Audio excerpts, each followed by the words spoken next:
ጓደኝነት ማለት ጓደኛ የሚባለው ምንም ሳይሻ የሚወድ ጓደኛ መሆን ይቻላል።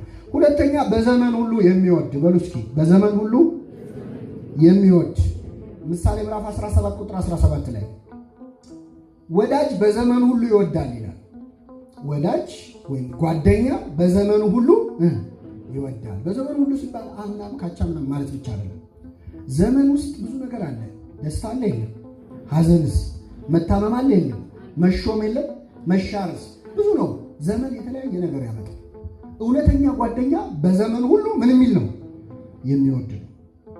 በማግኘት ጊዜም የሚወድ፣ በማጣትም ጊዜ የሚወድ፣ በታመምክ ጊዜ የሚወድ፣ ደግሞ ጤነኛ በሆንክ ጊዜ የሚወድ፣ እጅ ላይ ምንም ገንዘብ በሌለ ሰዓትም ባለ ሰዓትም የሚወድ የተመሰገነ ጓደኛ ይባላል። በሐዘን ጊዜ የመጀመሪያው በሐዘን ጊዜ መውደድ ነው። በጣም በሐዘን ጊዜ ብዙ ጊዜ ጓደኝነቱ የሚለየው ሐዘን ችግር ሲመጣ ስንታመም የሆነ ነገር ሲደርስብን ነው። ለዚህ አይነተኛው ምሳሌ መድኃኒታችን ኢየሱስ ክርስቶስ ነው። ክርስቶስ 12 ጓደኞች ነበሩት። ዓርብ ዕለት ግን ነበሩ ከዮሐንስ በስተቀር አንድ ሰው አልነበረ። አልቦ ዘመድ ጊዜ ተዋርዶ ባለቅኔው በመዋረድ ቀን የለም ዘመድ ብለው ተቀኝተዋል። ሁሉም ሸሹ። ጴጥሮስም አላውቀውም አለ። ይሁዳም ሸጠው፣ ሌሎቹም እግሬ አውጪኝ ብለው ሸሹ። በውርደት ቀን ስትሰደብ ዘመድ የለም። ሆሳዕና በአርያም እየተባለ ሲዘመርለት አጅበውታል። ይሰቀል ይሰቀል ሲባል ግን የሉ። ትክክለኛ ጓደኛ የሚባለው በማጣት ውስጥ በችግር ውስጥ ዘመዱ መሆን የቻለ ነው። እስቲ እነዚህ ጥቅሶች ያቸው። አብዛኞቹ ዛሬ የምንማራቸው ትምህርቶች ቃል በቃል መጽሐፍ ቅዱስ ላይ ያሉት ብቻ ናቸው። መጽሐፍ ቅዱስ ጓደኝነትን በጣም ያብራራ መጽሐፍ ስለሆነ ላንብብላችሁ። ወዳጆቼ ባልንጀሮቼም ከቁስሌ ገለል ብለው ቆሙ ይላል። ከምኔ? ከቁስሌ። ጓደኛ ሆኖ ከቁስል ገለል ብሎ ይቆማል። ሊትራሊ ቁስል ብቻ ላይሆን ይችላል። ከድክመትህ፣ ከውድቀትህ፣ ከማጣትህ፣ ከችግርህ የሚሸሹ የሚርቁ ጓደኞች አሉ። ነቢየ እግዚአብሔር ዳዊት ከቁስሌ ገለል ብለው ቆሙ፣ ዘመዶቼም ርቀውኝ ቆሙ ይላል። ጻድቁ ኢዮብ ደግሞ ዘመዶቼ ተቋረጡ ይላል። ልክ መብራት ተቋረጠ እንደሚባለው ዘመዶቼ ምን አሉ? ተቋረጡ። እንግዲህ የኢዮብ ቤት እርግጠኛ ነን ባለጸጋ ነበር። ዘመድ ሲጠይቀው ነው የሚውለው። አንዳንድ ጊዜ ዘመድ ጠያቂ የሚበዛበት ቤት ችግር ሲመጣ ይጠፋል። ሌላ ቀን የሚመቸው አሁን አይመቸው። ለምን እንደሆነ አያውቅም፣ ግን በጣም ብዙ ሰው ይሸሻል። ኢዮብ ምን አለ? ዘመዶቼ ተቋረጡ ወዳጆቼም ረሱ። እና የመጀመሪያው የጓደኝነት መገለጫ ጊዜ የሐዘን ጊዜ። ጓደኞቻችን አብረውን ሲጫወቱ፣ አብረውን ሲሮጡ፣ አብረውን ሲዝናኑ የነበሩ ሰዎች አልጋ ላይ ሲውሉ ሄደን እናያቸዋለን። ሲታሰሩ እናያቸዋለን። ትዝም ላይ ሊሆን ይችላል። በጣም የመጨረሻ ስቃይም ቁስልም የሚሆንባቸው በነገራችን ላይ ጠያቂ በሩን እያዩ የሚጠብቁ እኮ አሉ በየእስር ቤቱ። ሌላው ጠያቂ ሲመጣለት ሲንጋጋለት እያዩ እነሱ ጋር የሚመጣ ሰው አለመኖሩ በጣም ያሰቃያቸው። ቅዱስ ጳውሎስ ረሳችሁኝ ብሎ አያማርርም። የፊልጵስዩስ ምዕመናን ጊዜ አታችሁ ነው እንጂ ቢኖራችሁ ኖሮ ታስታውሱኝ ነበር ይላል። ምን አታችሁ ነው? ግን አሁን ትዝ ስላልኳችሁ እግዚአብሔርን አመሰግናለሁ። ሰው ሲታሰር ትዝ አይለንም፣ ሰው ሲታመም ትዝ አይለንም። ጻድቁ ኢዮብ በእርግጥ እንደው ስለ ሌሎቹ ጓደኞቹ ይናገር እንጂ ከሌሎች በመጽሐፍ ቅዱስ ከምናገኛቸው ሰዎች በጣም እድለኛ ሆኖ ኢዮብ እንደምታውቁት ሀብት ንብረቱ ባንዴ የወደመበት፣ ልጆቹ 10 ልጆቹ በአንድ ቀን የሞቱበት። ስንት ልጆቹ? ምን አለ? እግዚአብሔር ሰጠ። እግዚአብሔር እኛ ሞባይላችን ቢጠፋ እግዚአብሔር ሰጠ እግዚአብሔር ነሳልላል ምን ነው እግዚአብሔር ልንል እንችላለን። 10 ልጆች በአንድ ቀን ያውም አላያቸው በአንድ ቀን የሞቱበት። ሀብት ንብረቱ ሁሉ ጠፋበት። ከሁሉም ግን ሚስቱ ሸሸችው። እግዚአብሔርና እግዚአብሔር ሰድበ ሙት ብላ ጠላችው።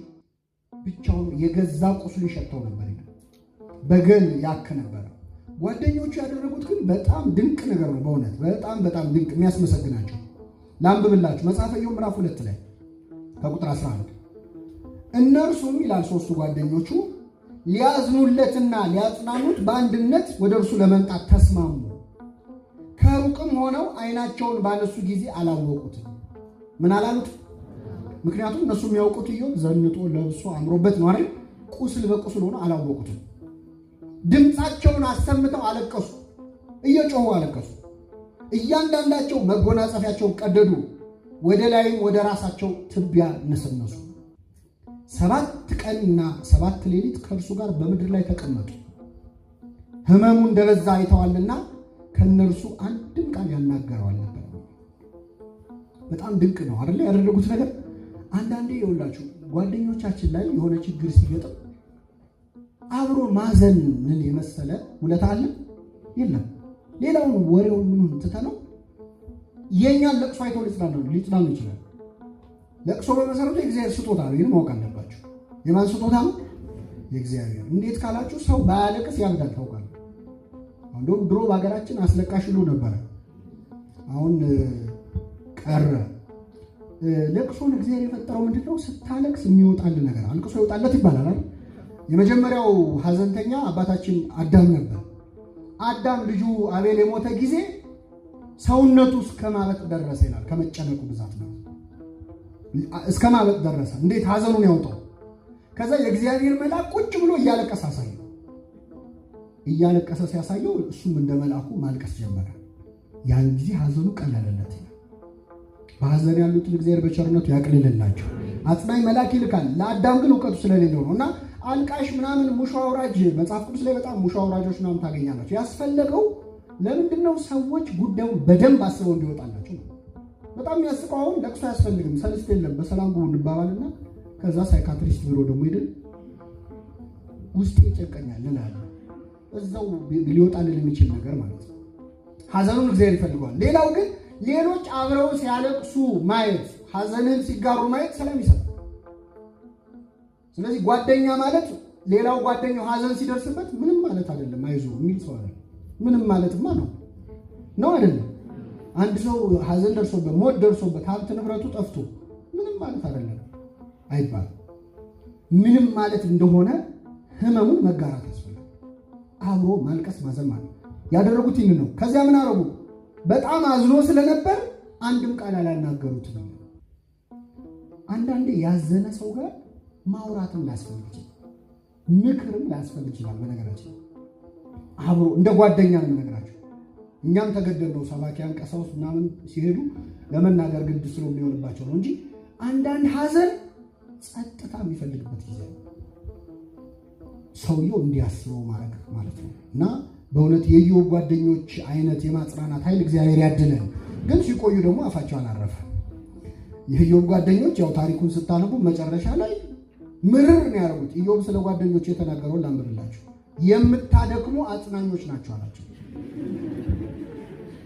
ምን የምትሉ ልጨምርላችሁ፣ የማትጠቅሙ ባለመድኃኒቶች፣ ነፍሴን የምትነዘንዟት በቃል የምታደቁኝ ለምንድን ነው? ስትሰድቡኝ 10 ጊዜ ነው አለ። ስንት ጊዜ? ይኸው ስትሰድቡኝ 10ኛ ሆናችሁ፣ ስታሻክሩኝ አላፈራችሁም አላቸው። ይሄ ደግሞ ምንድነው? ሀዘንን ከተጋሩ በኋላ አንዳንዴ አስተያየት የሚሰጥሷል። ሄደው በቃ አዘን አለ። አዎ ለነገሩ እኮ እግዚአብሔርም ይሄን ያደረገበት ምክንያት ይላል። ምን ታውቃለህ? የሚገርማችሁ በጣም ይችን ነገር አደራ እንዳትረሷት። መጽሐፈ ኢዮብ ላይ ረጅም ክርክር ታገኛላችሁ በኢዮብና በጓደኞቹ ማለት። ጓደኞቹ ለእግዚአብሔር ወግነው ነው የሚከራከሩት። ለምን?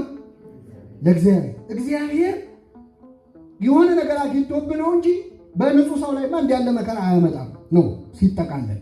ንጹህ ሆኖ የጠፋ ማን ነው ይላል ኢዮብ 4:7 ላይ ታገኙታላችሁ። ስለዚህ እነሱ የማን ጠበቆች ነው የሆኑት?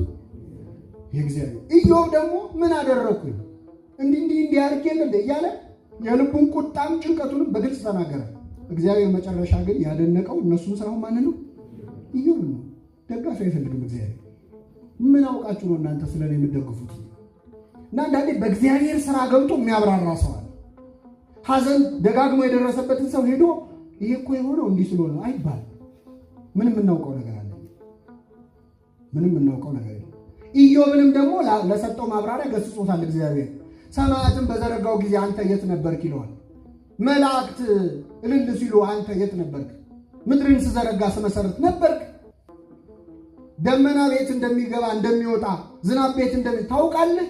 ምን ታውቃለህ ይለዋል እግዚአብሔር ስለ እንስሳት ሁሉ እየጠቀሰ። ስለዚህ ምንም እውቀት የለም ዝም በል እና መጨረሻ ላይ ይገስጻቸዋል። እንደ ባሪያዬ እንደ ኢዮብ መልካም ስላልተናገራችሁ ቁጣዬ በእናንተ ላይ ነዷል። ኢዮብ ይጸልይ እንጂ አለዚያ ይቅር አልላችሁም አለ። ኢዮብ ስለነሱ አማለደ፣ እግዚአብሔርም ይቅር አላቸው ይላል። ያም ሆነ በጣም በጥሩ ልንጠቅሳቸው ይችላል። ደከማችሁ እንዴ? ሌላው የዮፍታሔ ልጅም ጓደኞች በጣም የሚደነቁ ሐዘንን መጋራት ያሳዩን ናቸው። ዮፍታሔ ታሪኩ እንደምታውቁት ውጊያ ተዋጋ። ከ13ቱ መሳፍንት አንዱ ነበር። የእስራኤላውያን ገዢዎች ውስጥ ተዋጋ። ምንድነው የተሳለው ስለት? ተዋግቼ ድል አድርጌ ከተመለስኩ መጀመሪያ ሲወጣ የማገኘው ማንኛውንም ነገር መስዋዕት አድርጌ ምን እላለሁ አቀርባለሁ ብሎ ተሳለ። ሐሳቡ ሊቃውንተ ቤተክርስቲያን እንደሚሉን በግ ይመጣል ብሎ ይጠብቅ ነበር እና ያን በግም ወይም ሌላ እንስሳ ግን በተለይ በግ፣ ፍየል ሲወጣ ያንን ሰዋለሁ ብሎ ነው የጠበቀው። ሲመጣ ግን ማን ወጣች? ልጁ ወጣች፣ ሴት ልጁ። አለቀሰ። ጉድ አደረግሽኝ አላት። ለእግዚአብሔር ቃል ገብቼ ነበር አላት። አለቀሰ። አንዳንድ ሰዎች ለማቃናት ታሪኩን አይ እቺ ሴት አልተሰዋችም እንደዚህ ሌላ ነገር ተደርጎ ነው ምናምን። ተደርጓል፣ ተሰውታለች። ምንም ጥርጥር የለውም። መስዋዕት ሆና ቀርባለች። እግዚአብሔር ለምንድን ነው ይህን ያደረገው? ሲጀመር ሐሳቡን ያቀረበው እግዚአብሔር ነው። ማን ነው? ዮፍታሔ ነው፣ በራሱ ተነሳሽነት ነው። ስለዚህ ቅዱስ ዮሐንስ አፈወርቂን ሲያብራራ ምን ይላል? እግዚአብሔር ቢከለክለውና ይችን ልጅ እንዳትሰዋ ቢለው ኖሮ ከዛ በኋላ ሌሎች ሰዎችም እየተነሱ ልጄን ሰዋለሁ እያሉ ስለት ምን ይላል? ይሳላሉ። በቃ ትሬንድ ሆኖ ይቀጥላል። ስለዚህ ደንግጠው እንደዚህ አለ ብለው ደንግጠው እንዲተዉ እግዚአብሔር ያቺ ሴት መስዋዕት እንድትሆን ፈቀደ ይላል። ግን ፈቅጃለሁ ከልክያለሁም አላለም። ቅዱስ ዮሐንስ አፈወርቅ አርአያ እንዳይሆን የዚህች ሴት በሕይወት ብትቆይ ኖሮ ከዛ በኋላ ሰዎች እየተነሱ ልጄን ሰዋለሁ እንዳይሉ ነው። ለማንኛውም ይቺ ሴት ከመሰዋቷ በፊት ግን ምንድን ነው ያለችው? የዮፍታሔ ልጅ 2 ወር ስጠኝና ስለ ድንግልናዬ ላልቅሳለች። አግብቶ ወልዶ የመኖር ሐሳብ ነበራት እንደ ማንኛውም ወጣት ሴት። ይህንን እቅድ የመፈጸም እድል ስለሌለኝ ስላልቻልኩኝ ላዝን እንዳዝን 2 ወር ስጠኝ አለችው። ይሻላል። 2 ወራት ያህል ጓደኞቿ አብረዋት ሄደው አለቀሱ፣ አዘኑ። በየዓመቱም ከሞተች በኋላ ደግሞ ሙት ዓመት ሙሾ እየሄዱ እያለቀሱ ያወጡላት ነበር። ስለዚህ ጓደኝነት ማለት ከጓደኛ ጋር አብሮ ማልቀስ፣ አብሮ ማዘን ነው። የመጀመሪያው በዘመን ሁሉ የመውደድ መገለጫ ነው። ሁለተኛው ደስታንም መካፈል ያስፈልጋል። ጓደኛ ሐዘንን ብቻ ሳይሆን ምንም መካፈል አለበት፣ ደስታን መካፈል አለበት።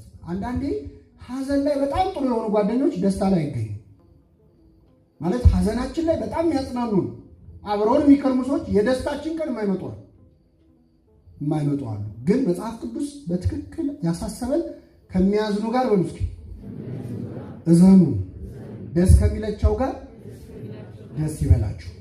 ስለዚህ አብሮ መደሰትም አንዱ ክርስትና